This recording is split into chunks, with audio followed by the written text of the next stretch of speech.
Dutch and American investigators arrive quickly.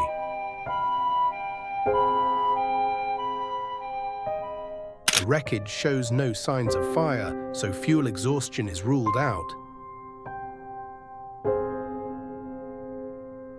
The engines appear to have been running on impact.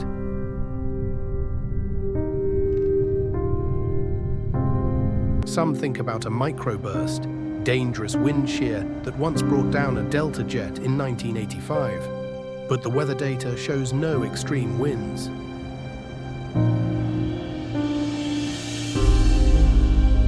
The real clue lies in the cockpit recorders.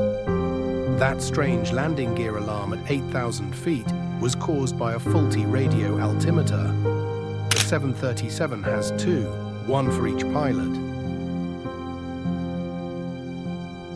The captain's altimeter had failed, stuck at a reading of -8 feet. In other words, it thought the plane was already on the ground. That single error triggered a chain reaction.